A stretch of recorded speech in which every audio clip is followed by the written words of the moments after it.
Texas A&M University campus in College Station is filled with men and women in uniform. Founded as a military academy, A&M officials say the school is always looking at ways to maintain its commitment to serving those who serve their country. But one program in particular has grown at an unexpected rate and could put a financial strain on the student body as a whole, according to university officials. I'm incredibly thankful because I wouldn't want my parents to pay for my college. I don't think that they should have to, and he served his country, and now his country's paying him back for that service. I think that's a great thing. The son of a veteran, David Norris, is an engineering student at A&M who's benefited from the Hazlewood Legacy Act.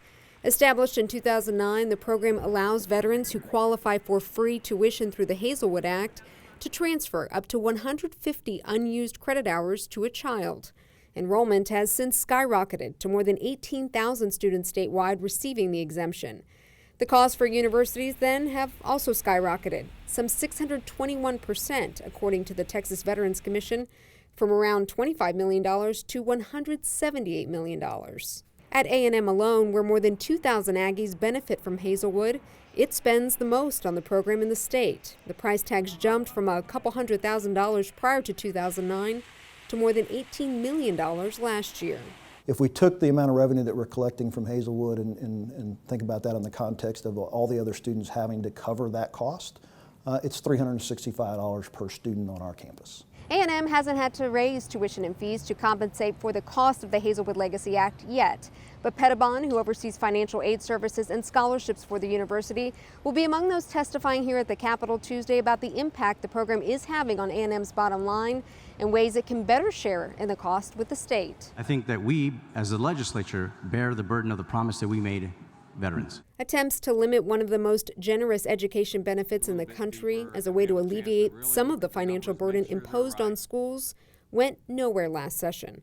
Representative John Rainey, a Republican out of College Station who sits on the House Higher Education Committee, says tapping the state's savings account may be a part of the solution this time. We're looking at the rainy day fund as having a lot of money in it. We're not wanting to take it away, but we may want to fund it, some kind of a program where we could take interest off of that rainy day fund or a portion of it and fund that. I think this is a difficult issue.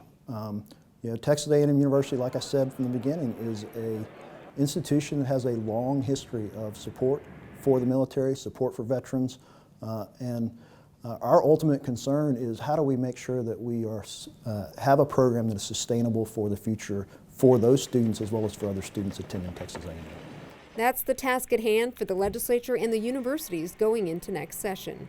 In College Station, this is Alana Rocha reporting for the Texas Tribune.